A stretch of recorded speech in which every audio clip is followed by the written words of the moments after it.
Euh, Bonjour, merci Monsieur le Président, honorable assistance. J'ai le plus grand plaisir de vous parler aujourd'hui sur invitation de Monsieur de l'équipe de la PELIP.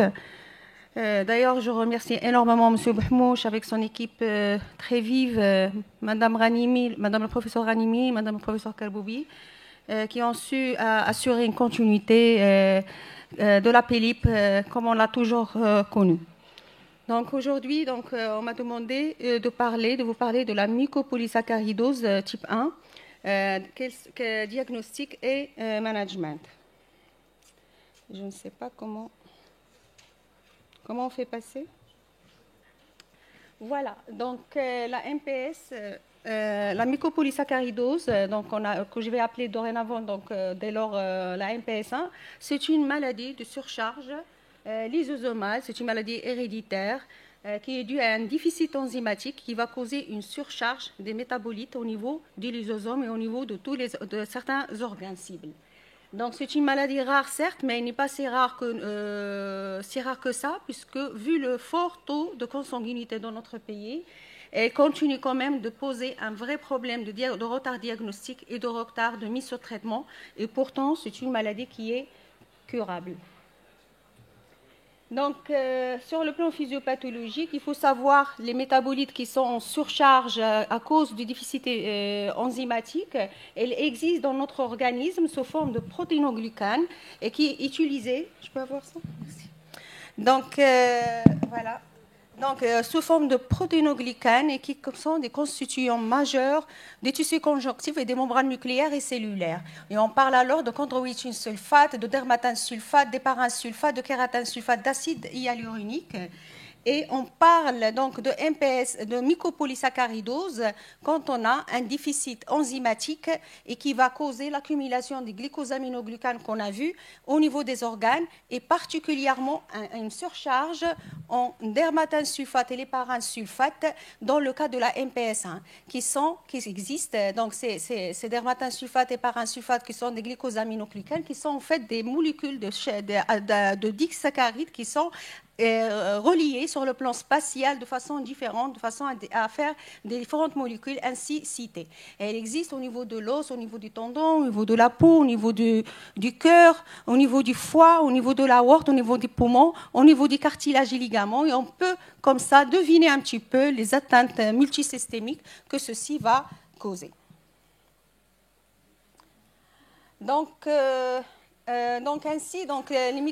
Les MPS1 va se présenter selon 3 phénotypes, selon l'importance du déficit de l'enzyme. C'est les partiels au total, et donc on a des phénotypes de sévérité sévère à atténuer. Donc le Hurler, le Hurler-Schei et le Schei. Donc par exemple le Hurler qui est la forme la plus sévère. Pourquoi? Parce que elle commence très tôt dans la vie de l'enfant, vers 6 à 8 mois, avec des atteintes multisystémiques.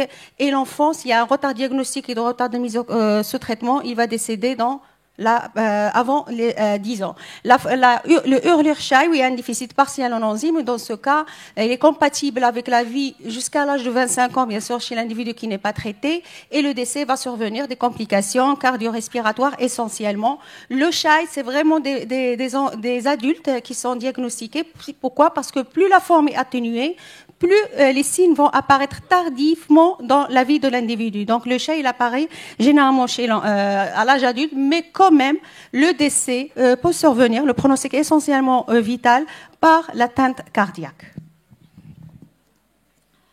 Donc les autres formes, on ne va pas en parler, mais juste pour vous dire que quand même la MPS1 pose un énorme diagnostic différentiel avec le type 2, qui est la maladie de Hunter, qui est l'X, et la maladie de Maratolamine, qui est la forme 6. Pourquoi? Parce qu'il partage certaines caractéristiques phénotypiques.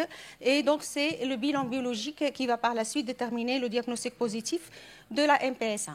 Donc, revenons à la MPS1. Comme on a dit, c'est une maladie héréditaire qui est due à une mutation au niveau du gène responsable de la fabrication de la laronidase, qui est l'enzyme responsable du métabolisme des mucopolysaccharides. Donc, quand on a une déficience ou l'absence, donc ces glycosaminoglycanes, notamment le dermatine sulfate et l'héparin sulfate, vont entraîner une surcharge au niveau de lysosome. Et comme vous savez, le lysosome, c'est un organe qui existe dans le cytoplasme. C'est une vraie usine de recyclage qui recycle certains constituants pour servir par la suite à d'autres fonctions physiologiques. Donc là, donc, donc ces deux gags vont rester dans le lysosome et vous pouvez imaginer, s'ils sont engorgés au niveau des organes, des atteintes, enfin des organes cibles, elle va entraîner un dysfonctionnement au niveau de ces organes. Il va se manifester par des atteintes multisystémiques. Comme on voit ici, donc, on a dit tout à l'heure, selon l'importance de déficit enzymatique, on a les formes sévères, intermédiaires et légères, selon le degré de la régression intellectuelle, de la raideur des atteintes articulaires, de l'atteinte de la cornée, des os, de l'atteinte cardiaque, hépatique, pulmonaire, aussi de l'oreille. Également, on a de la peau avec des hernies ombilicales et surtout inguinales. Ainsi, donc, on a des phénotypes qui sont reconnaissables, donc la forme sévère, la forme intermédiaire, la forme légère. Sachez que donc le hurler chat et les chats, ces patients, ils se ressemblent entre eux, même s'ils ne sont pas de la même famille. Donc, il faut savoir les reconnaître quand ils se présentent dans notre consultation. Ainsi, donc, en pratique, le diagnostic est essentiellement clinique devant des suspicions sur le phénotype. Et on va commencer, bien sûr, selon le mécanisme physiopathologique, on va s'attendre à ce qu'il y ait une excrétion exagérée des glucosaminoglycanes au niveau des urines, et particulièrement dans la MPS1, rappelez-vous, les dermatanes sulfates et les paranes sulfates. Et puis, donc, quand ils sont augmentés, là, ça va nous orienter vers aller chercher le déficit enzymatique, qui, donc, notamment le dosage de l'activité de la laronidase, qui va être dans ce cas donc, effondré, voire nul. Et puis, donc, on peut même partir et faire la recherche de la mutation au niveau du chromosome 16, donc dans le cas de la MPS1. La prise en charge dans ce cas doit être organisée chez ces enfants sans délai.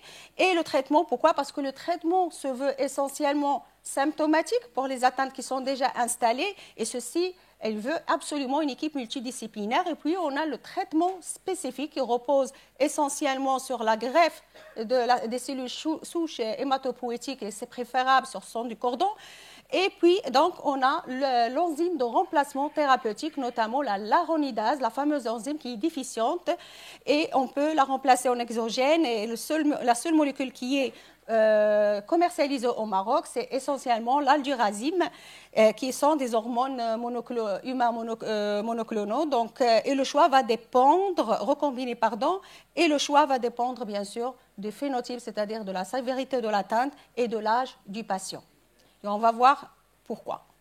Donc, l'aldurazime qui a pour objectif et qui le fait notamment donc, de réduire l'accumulation des gares dans les tissus et réduire, qui va se refléter sur la diminution de l'excrétion urinaire de ces gags. Et puis, mais il a un point qui est un point négatif qui est qu'il ne franchit pas la barrière hémato-encéphalique. Et c'est pour cela que la greffe des cellules souches hématopoïétiques, elle est la seule garante de modifier l'histoire de la maladie, puisqu'elle a l'objectif d'amener des cellules souches qui sont capables de fabriquer de l'enzyme de la laronidase. Donc, mais toutes les écoles, maintenant, elles sont unanimes, c'est qu'ils font un traitement par l'enzyme de remplacement avant la greffe, et puis ils accompagnent le post-greffe pour une bonne prise de la greffe. Pourquoi? Parce que déjà, la greffe de la moelle, ce n'est pas anodin, elle est greffée elle-même par de lourdes mortalités et morbidités. Donc, il faut l'accompagner avec l'enzyme de remplacement, le temps que cette moelle commence d'abord à sécréter l'enzyme déficiente. Donc, voilà, c'est un traitement à vie. Donc, on a le préalable indispensable, c'est l'évaluation initiale. C'est une évaluation qui est d'abord clinique. Je peux ne pas utiliser ça parce que j'ai... Donc, l'évaluation, elle est absolument indispensable avant la mise sous traitement. Donc, c'est une évaluation qui se veut essentiellement clinique et paraclinique pour un petit peu évaluer le degré de la sévérité de la maladie et les organes atteints. Et puis, donc, on a également, pourquoi? Pour indiquer, pour une meilleure organisation de la prise en charge des atteintes systémiques par la fameuse équipe multidisciplinaire. Voilà, donc on va parler donc du cas de Jeannette. Donc c'est une patiente que j'ai vue en consultation qui m'a été adressée pour le bilan d'une hépatomégalie isolée.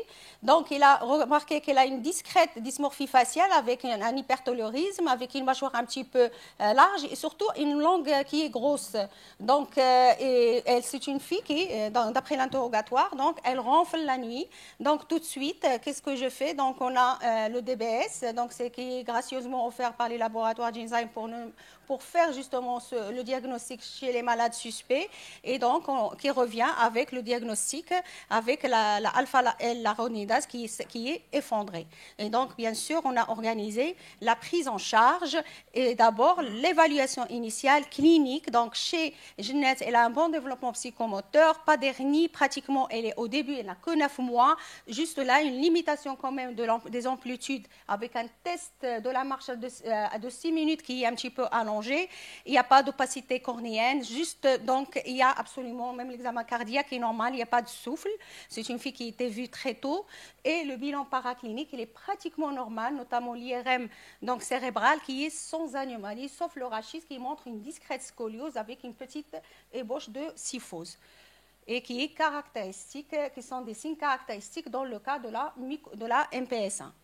Donc, il a été mis ce traitement, bien sûr, avec tout un parcours du combattant pour les papiers pour avoir le traitement, puisqu'il a une prise en charge totale au niveau de certains systèmes d'assurance au Maroc, notamment la CNSS et la CNOPS et les phares. Donc, voilà, donc Jeannette, après 12 mois de traitement, regardez, elle garde quand même un flessum des genoux, mais la dysmorphie, elle a diminué. Donc, regardez, donc, elle va beaucoup mieux avec une agilité par rapport aux fonctions. Il n'y a plus cette raideur articulaire au niveau des épaules, au niveau du coude, même le flessum. Donc, regardez là. Donc, elle va beaucoup mieux. Et regardez, rien ne prévoyait à cette petite de faire quand même la maladie de MPS1, donc à la naissance et à l'âge de 6 mois. Elle est toujours, donc, l'aldurazine, donc, qu'on donne en perfusion hebdomadaire. Auparavant, donc, c'était toutes les semaines, effectivement, mais avec la Covid, on a pu un petit peu emboîter l'expérience d'une équipe indienne qui a proposé donc, de le faire et qui a appliqué ceci, de faire le traitement toutes les 2 semaines. Donc, il y avait Mme Krioul qui a fait ça, sa série, et moi, donc, je l'ai suivi. Donc, c'est plus facile pour la famille.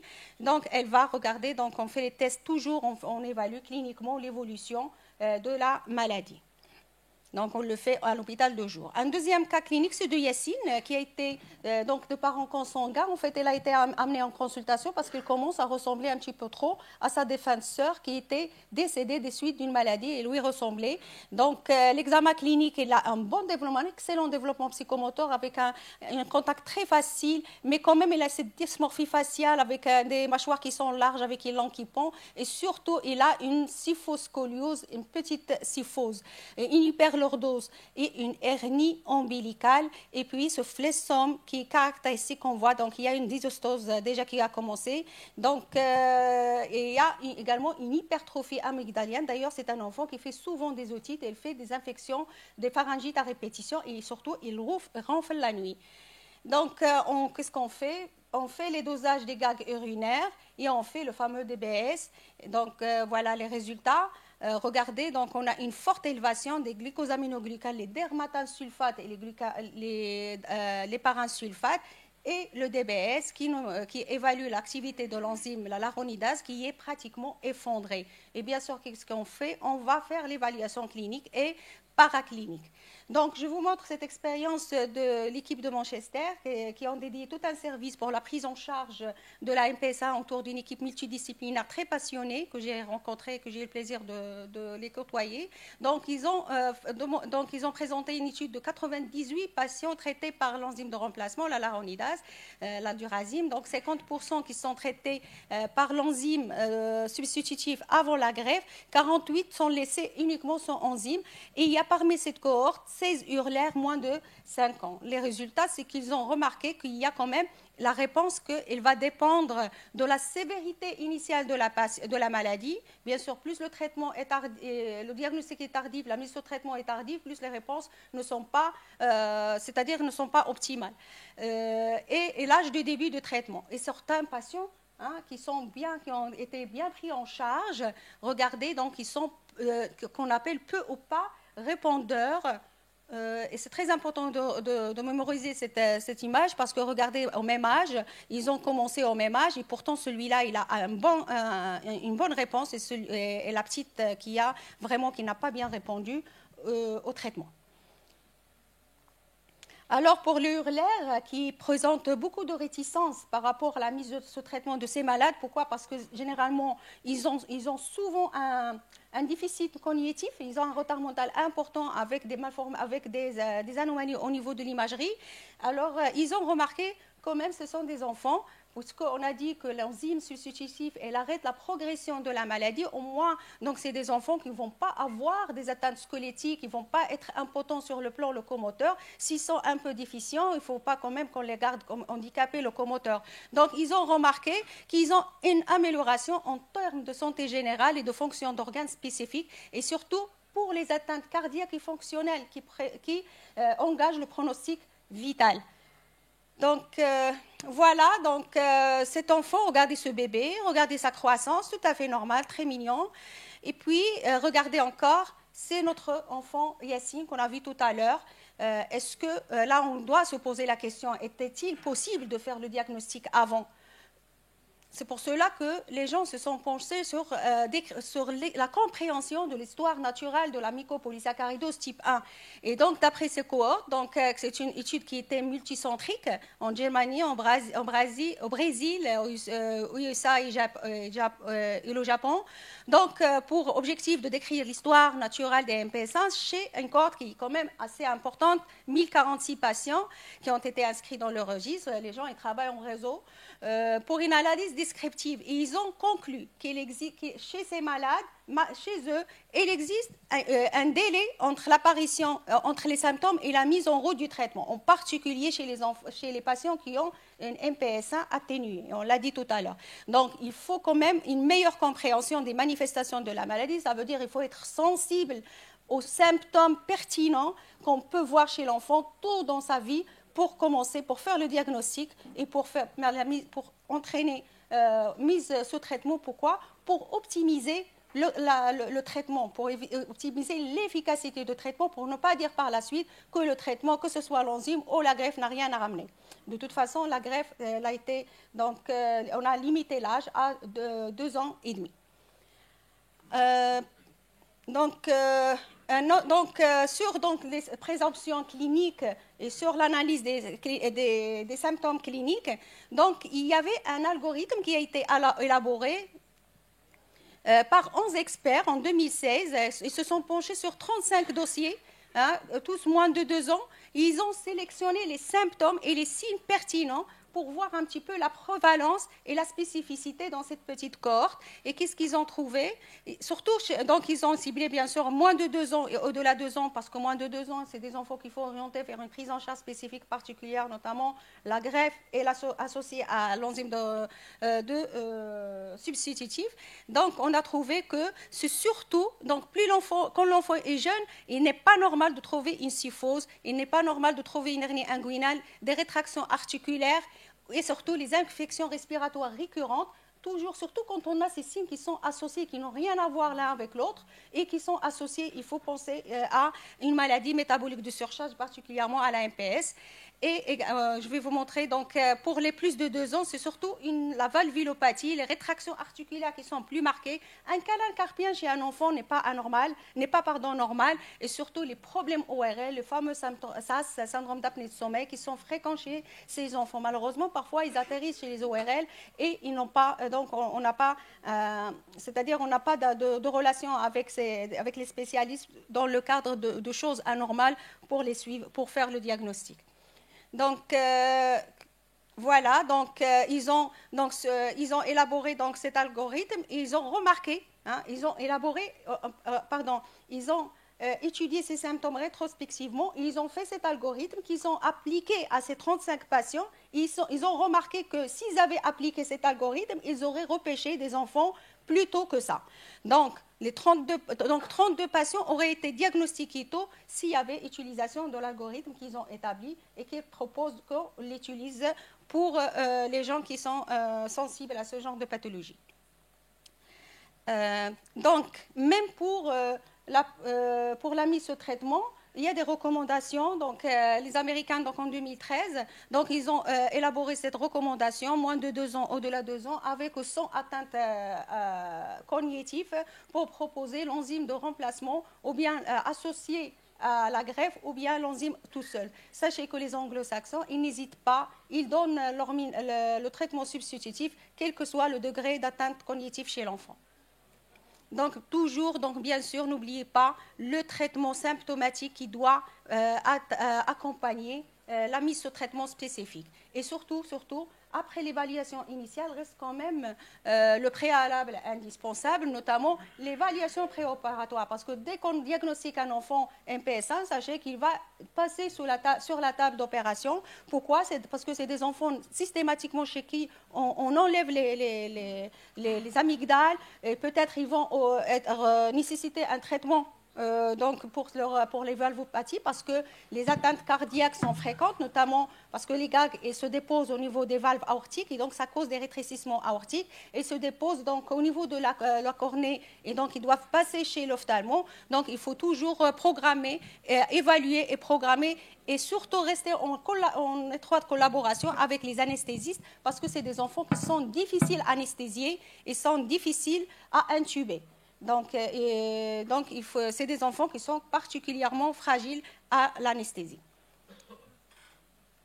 Donc, regardez, donc c'est l'expérience de l'hôpital Manchester avec ses enfants avec ce flessum, donc flessum du genou. Donc, regardez, donc on a des résultats qui sont très importants, très efficaces quand on s'intéresse. Regardez, donc cette hyperlordose et syphose avec une scoliose très importante. Pardon, ça. Voilà.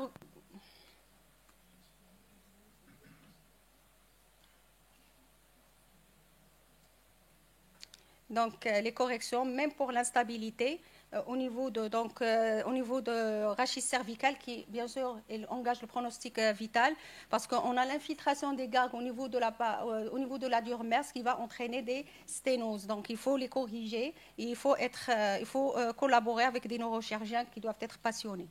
Donc, l'optimisation du traitement, pardon. Donc, voilà, l'optimisation du traitement polarité passe par le traitement symptomatique, et tout pèse sur une prise en charge multidisciplinaire. Et le rôle de pédiatre dans cette affaire, c'est d'assurer le lien avec le spécialiste, d'assurer le suivi, notamment de pédiatrique normale, la vaccination, la croissance, et surtout pour une meilleure optimisation de l'enzyme de remplacement. Ainsi, donc, il me reste 2 plaques pratiquement. Donc, voilà, donc c'est une sœur chez qui le diagnostic a été tardif. Son frère, donc, il a été diagnostiqué autour d'un cas, dépisté carrément quand il était petit. Il a bénéficié et de la greffe et de l'accompagnement par l'enzyme. Et vous voyez maintenant, l'évolution n'est pas pareille. Donc là, même les Argentins, voilà, même les Argentins ils ont bien avancé dans la prise en charge des MPS1. Maintenant, ils sont sur des recommandations qui concernent les tests génétiques, le suivi cardiologique, respiratoire, le dépistage de troubles auditifs. Donc, ils sont vraiment dans le traitement symptomatique. Ils insistent dans leurs recommandations, et ils recommandent un diagnostic et un traitement précoce avec un suivi interdisciplinaire. Et s'ils sont arrivés à ça, peut-être nous aussi, on doit y arriver, comme ils l'ont fait, les fameux nous lions de la classe. Donc, un grand chantier, sachez qu'il est au niveau du ministère de la Santé par une équipe d'experts pour élaborer les recommandations nationales, vivement avec la nouvelle loi qui était recommandée par notre roi, Sa Majesté, que Dieu le glorifie. Donc, on aura un traitement qui est totalement pris en charge. Donc, je vous remercie.